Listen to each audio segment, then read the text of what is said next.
ओम शांति। आज 11 मार्च 2022 के साकार ईश्वरीय महावाक्य हैं। आज का दिन इस यज्ञ के इतिहास में बहुत महत्वपूर्ण दिन है। आज के दिन बाबा का छोटा नंदीगण दादी गुलजार जी, जिन्हें हृदयमणि दादी भी कहा जाता है, आज के दिन उन्होंने अपनी संपूर्णता को प्राप्त किया। अल्पायु में ही उन्हें ज्ञान प्राप्त हुआ। मात्र 8 वर्ष की अल्पायु में जब बच्चे मिट्टी के खिलौनों से खेला करते हैं, उन्होंने ज्ञान रत्नों से खेलना शुरू किया। शिव बाबा की शिक्षाओं को अपने जीवन में उतारा। 21 जनवरी 1969 से निराकार शिव बाबा की प्रवेशता उनके तन में होनी आरंभ हुई। वो महावाक्य जो गुलजार दादी जी के माध्यम से चले, वो अव्यक्त मुरली के नाम से जाने जाते हैं। बहुत बड़ा विशाल भंडार है। 21 जनवरी 1969 से लेकर आज तक की जो मुरलियां हैं वो उपलब्ध हैं।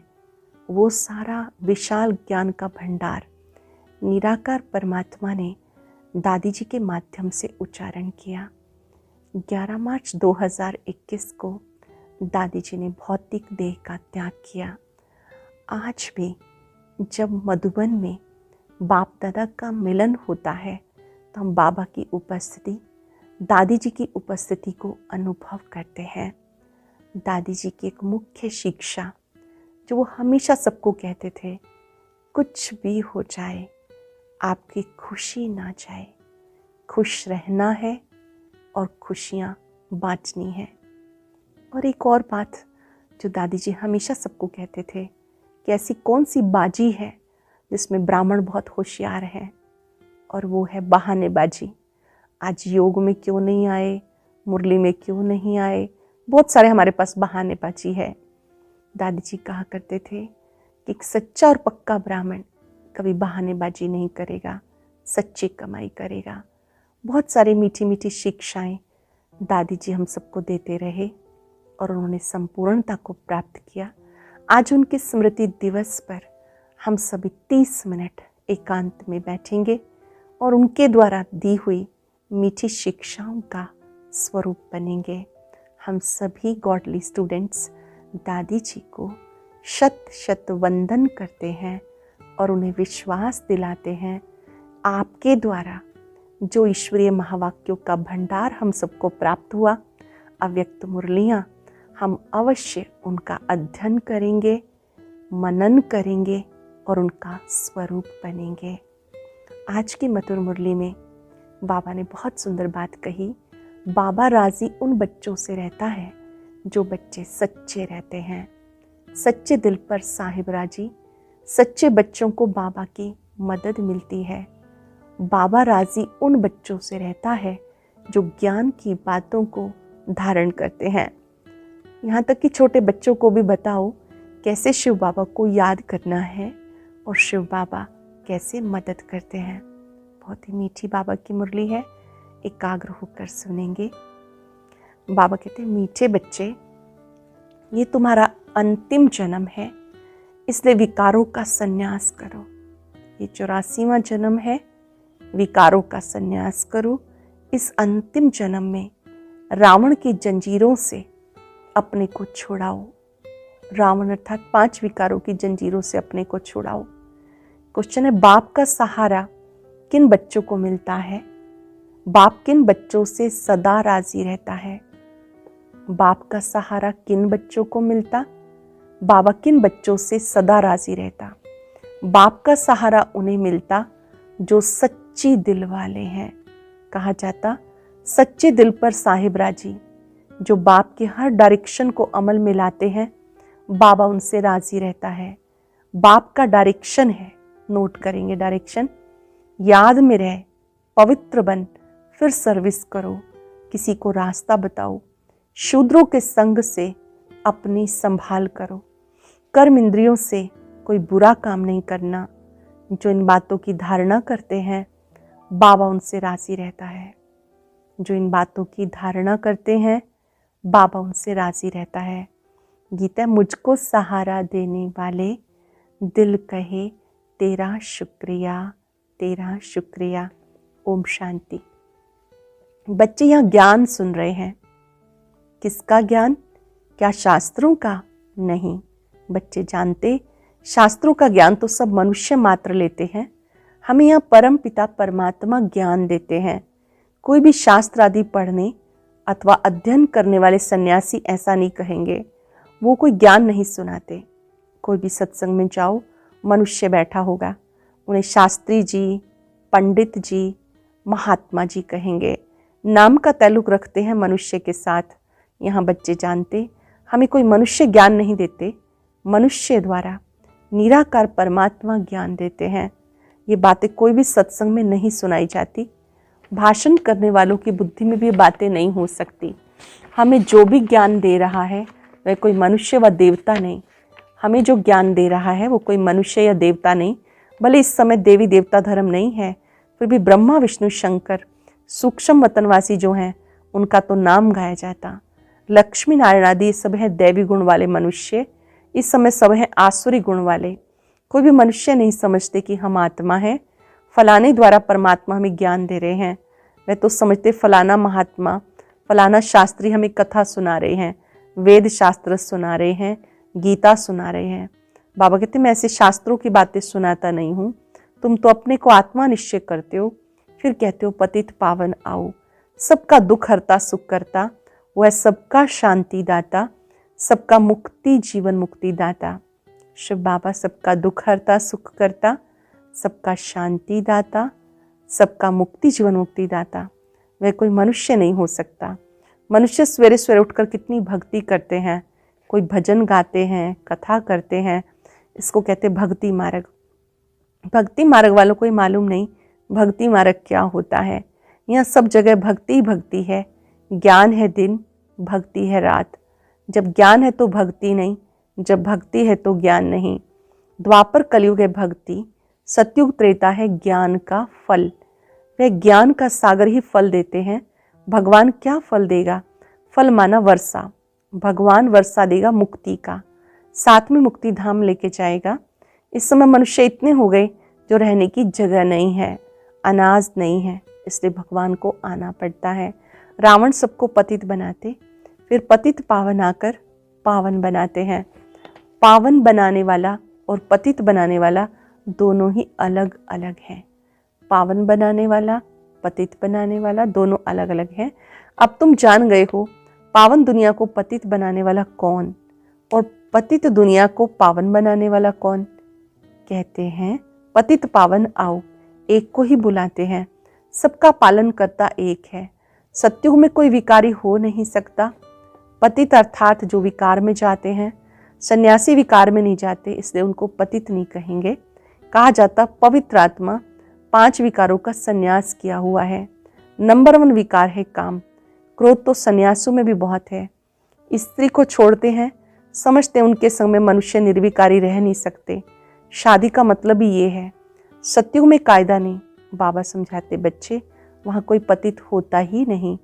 देवताओं की महिमा है सर्वगुण संपन्न, संपूर्ण निर्विकारी। राम राज्य शुरू होता है द्वापर से। बाप खुद कहते काम को जीतो, तुम मुझे याद करो, पवित्र दुनिया को याद करो तो तुम पतित नहीं बनोगे। मैं पावन दुनिया स्थापन करने आया हूँ। दूसरी बात, एक बाप के बच्चे ब्राह्मण ब्राह्मणियाँ हो, तुम आपस में भाई बहन ठहरे। ये बात जब तक अच्छी तरह किसी की बुद्धि में नहीं बैठेगी तब तक विकारों से छूट नहीं सकते। जब तक ब्रह्मा की संतान ना बने तब तक पावन बनना मुश्किल, मदद नहीं मिलेगी। अच्छा ब्रह्मा की बात छोड़ो, तुम कहते हो हम भगवान के बच्चे हैं, साकार में कहते हो इसी हिसाब से भाई बहन हो गए, फिर विकार में जा ना सके। ये तो सब कहेंगे हम ईश्वर की संतान हैं। बाबा कहते बच्चे मैं आ गया हूँ, अब जो मेरे आकर बनते हैं वो आपस में भाई बहन हो गए। ब्रह्मा द्वारा भाई बहन की रचना होती तो फिर विकार में जा ना सके। बाबा कहते तुम्हारा अंतिम जन्म है, एक जन्म के लिए स्वीकार का त्याग करो। ये 84वां जन्म है, एक जन्म के लिए विकार का त्याग करो। सन्यासी लोग छोड़ते हैं जंगल में जाने के लिए, तुम छोड़ते हो पवित्र दुनिया में जाने के लिए। सन्यासियों को कोई टेम्पटेशन नहीं, गृहस्थी लोग उनको बहुत मान देते हैं, परंतु वो कोई मंदिरों में पूजने लायक नहीं बनते। मंदिर में पूजने लायक हैं देवताएं, क्योंकि उनकी आत्मा और शरीर दोनों पवित्र होते हैं। यहाँ हमें पवित्र शरीर मिल ना सके, ये तो तमो प्रधान पतित शरीर है। 5 तत्व भी पतित हैं, वहाँ आत्मा भी पवित्र रहती तो 5 तत्व भी सतो प्रधान पवित्र रहते हैं।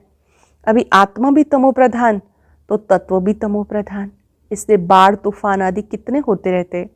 किसी को दुख देना ये तमो गुण है। सत्युग में तत्व भी किसी को दुख नहीं देते। इस समय मनुष्य की बुद्धि भी तमो प्रधान है। सतो रजो तमो में जरूर आना है, नहीं तो पुरानी दुनिया कैसे हो जो फिर नई बनाने वाला है। अब बाबा कहते बच्चे पावन बनो, ये अंतिम जन्म रावण की जंजीरों से अपने को छुड़ा लो। अंतिम जन्म है, रावण की जंजीरों से छुड़ाओ। आसुरी मत पर आधा कल्प तुम पतित रहे हो, ये बहुत बुरी आदत है। सबसे बड़ा दुश्मन है काम। छोटेपन भी विकार में चले जाते, क्योंकि संग ऐसा मिलता। समय ही ऐसा है, पतित जरूर बनना है। संन्यास धर्म का भी पाठ है। सृष्टि को जल मरने से कुछ बचाते हैं। अब ड्रामा को भी तुम बच्चे जानते हो। भले कहते क्रिश्चियन धर्म को इतने वर्ष हुए, ये नहीं जानते क्रिश्चियन धर्म फिर कब खत्म होगा। कहते कलयुग को 40,000 वर्ष चलना है, तो क्रिश्चियन आदि सब धर्म 40,000 वर्ष तक वृद्धि को पाते रहेंगे। अब 5 वर्ष में ही जगह पूरी नहीं हो रही, तो 40,000 वर्ष में तो पता नहीं क्या हो जाए। शास्त्रों में बहुत गपोड़े लगा दिए, इसलिए कोई विरला इन बातों को समझ कदम कदम श्रीमत पे चलते। श्रीमत पर चलना कितना डिफिकल्ट है। लक्ष्मी नारायण जिनको सारी दुनिया पूजती है, वो अब तुम बन रहे हो, ये तुम जानते हो। सो भी नंबरवार बाबा कहते मुझे याद करो, घर को याद करो। घर तो जल्दी याद आता है ना। मनुष्य 8-10 वर्ष की मुसाफरी कर घर लौटते हैं तो खुशी होती है कि अब हम अपने बर्थ प्लेस में जा रहे हैं।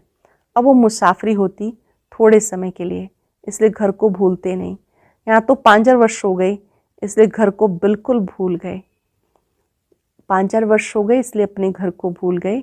अब बाबा ने आके बताया बच्चे ये पुरानी दुनिया है, इसको तो आग लगनी है, कोई भी बचेगा नहीं, सबको मरना है। इसलिए सड़ी हुई दुनिया, सड़े हुए शरीर से प्यार मत रखो। वैराग की बात बाबा समझा रहे हैं। ये सड़ा हुआ शरीर है, सड़ी हुई दुनिया है, इससे प्यार मत रखो। शरीर बदलते बदलते 5 वर्ष हुए, 84 बार शरीर चेंज करते आए। अब बाबा कहते तुम्हारे 84 जन्म पूरे हुए, तब मैं आया हूँ। तुम्हारा पार्ट पूरा हुआ, सबका पार्ट पूरा हुआ। इस नॉलेज को धारण करना है। सारी नॉलेज बुद्धि में है। बाप द्वारा नॉलेजफुल बनने से सारे विश्व के मालिक बन जाते हो, विश्व भी नई बन जाती है। भक्ति मार्ग में जो कर्म कांड की वस्तुएं हैं, सबको खत्म करना है। फिर कोई एक भी हे प्रभु कहने वाला नहीं रहेगा। हाय राम, हे प्रभु, ये अक्षर दुख में ही निकलते हैं, सत्युग में नहीं निकलेंगे, क्योंकि वहाँ दुख की बात नहीं। तो ऐसा बाप जिसको याद किया जाता है, उसके मत पे क्यों नहीं चलना चाहिए। जिसको अब तक बुला रहे थे, उनकी मत पर क्यों नहीं चलना चाहिए। ईश्वरीय मत से सदा सुखी बन जाएंगे। ये समझते भी श्रीमत पे ना चले तो उसे महामूर्ख कहते हैं। श्रीमत से ही सुख प्राप्त करते हैं। ये समझते भी श्रीमत पे ना चले तो उसे महामूर्ख कहा जाता। ईश्वरीय मत और आसुरी मत दोनों में रात दिन का फर्क है। जज करना है हम किस तरफ जाएं। माया की तरफ तो दुख ही दुख है, ईश्वर की तरफ 21 जन्म का सुख है। अब किसकी मत पे चले। बाबा कहते श्रीमत पर चलना चाहो तो चलो। पहली बात है काम पर जीत पहनो। उनसे भी पहली बात मुझे याद करो। पहली बात है मुझे याद करो। ये पुराना शरीर तो छोड़ना ही है, अब वापस जाना है। इस समय हमें ख्याल है 84 जन्म की पुरानी खाल छोड़ता हूँ। वहाँ सत्युग में समझते हैं ये बूढ़ा शरीर छोड़ बचपन में आएंगे। इस पुरानी दुनिया का महाविनाश होना है, ये बातें शास्त्रों में नहीं है। बाप बैठ सम्मुख समझाते, ये सब बातें ध्यान में रहे तो अहो सौभाग्य। कितना सहज है, फिर भी पता नहीं स्वीट होम, स्वीट राजधानी को क्यों भूल जाते हैं। ये बातें याद रहे, अहो सौभाग्य। पता नहीं स्वीट होम, स्वीट राजधानी को क्यों भूल जाते। याद क्यों नहीं करते? संग दोष में आकर गंदे बन जाते। बाबा कहते बच्चे, गंदे विकल्प बहुत आएंगे, लेकिन कर्म इंद्रियों से कोई काम नहीं करना। ऐसे नहीं विकर्म करके फिर लिखो बाबा ये विकर्म हो गया, क्षमा करो। विकर्म कर दिया तो उसका 100 गुना दंड पड़ जाएगा। एक तो ना बताने से दंड पड़ जाए, इस समय पता पड़ता अजामिल कौन बनता है। ध्यान देंगे, अजामिल कौन बनता है? जो ईश्वर की गोद लेकर फिर विकार में जाते हैं। सिद्ध होता है ये बड़ा अजामिल पाप आत्मा है, जो विकार के बिना रह नहीं सकता। बाइस्कोप, सिनेमा सबको गंदा बनाने वाला है। तुम्हें कोई भी विकार से दूर भागना चाहिए। आजकल तो मोबाइल में ही सब कुछ है। ध्यान देना, ऐसी वीडियोस जो हमारी स्थिति को खराब करती हैं, ऐसी गलत साइट्स नहीं देखनी है, नहीं तो योग टूट जाएगा। तुम्हें कोई भी विकार से दूर भागना है। ब्राह्मण है निर्विकारी, तो संग भी ब्राह्मणों का चाहिए। शूद्र के संग में दुखी होते हैं। शरण निर्वात सब कुछ करना है, परंतु कर्म इंद्रियों से कोई भी विकर्म नहीं करना। शरीर निर्वाह के लिए कारोबार धंधा सब करना है, लेकिन विकर्म नहीं करना। हाँ, बच्चों को सुधारने के लिए समझाना है, कोई ना कोई युक्ति से हल्की सजा देनी है। छोटे बच्चे कुछ गलत करते हैं, युक्ति से हल्की सजा देनी है। रचना रची है तो रिस्पॉन्सिबिलिटी भी है, उनको भी सच्ची कमाई करानी है। छोटे बच्चों को भी कमाई करानी है। छोटे छोटे बच्चों को भी थोड़ा बहुत सिखाना अच्छा है। शिव बाबा को याद करने से मदद मिलेगी। आज जो भी परिवार में आसपास संबंध संपर्क में छोटे बच्चे, उनको कहना कि बाबा ने आपको याद किया, बाबा को याद करेंगे, मदद मिलेगी। सच्चे दिल पर साहिब राजी होता है। सच्ची दिल वाले बच्चों को बाप का सहारा मिलता है। अब सारी दुनिया में कोई किसका सहारा नहीं, सहारा होता है सुख में ले जाने का। परमात्मा को ही याद करते हैं, वही आकर सबको शांति देते हैं। सत्युग में सब सुखी हैं, बाकी सब आत्माएं शांति देश में रहती हैं। भारत स्वर्ग था, सब विश्व के मालिक थे। अशांति मारामारी कुछ नहीं था। जरूर वो नई दुनिया बाबा ने रची होगी, बाबा से वर्षा मिला होगा। कैसे, ये भी कोई समझते नहीं। उसको राम राज्य कहा जाता था, अब नहीं है। था तो सही न, वही भारत जो पूज्य था अब पुजारी बन गया। फिर पूज्य बनना है। अब तुम पुरुषार्थ कर रहे हो। क्या कर रहे हो? फिर से पूज्य बनने का पुरुषार्थ कर रहे हो। शिव भगवान वाच, श्री कृष्ण की आत्मा अंतिम जन्म में सुन रही है। ब्रह्मा, ये वही आत्मा है जो सतयुग में श्री कृष्ण थी, इस समय बाबा से सुन रही है, फिर श्री कृष्ण बनने वाली है।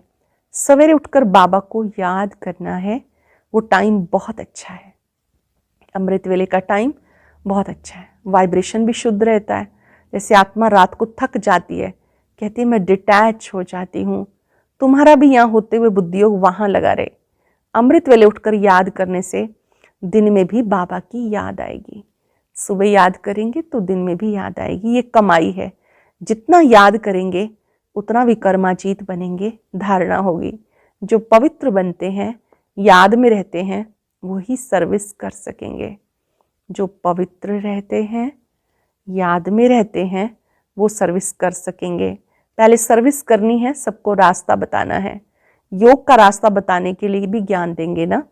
योग में रहने से विकर्म विनाश होंगे, साथ में चक्र फिराना है, रूप बसंत बनना है। अच्छे अच्छे पॉइंट्स बुद्धि में आते रहेंगे। अच्छा, मीठे मीठे सिक्कुलर बच्चों प्रति माता पिता बाप दादा का याद प्यार, गुड मॉर्निंग। रूहानी बाप की रूहानी बच्चों को नमस्ते।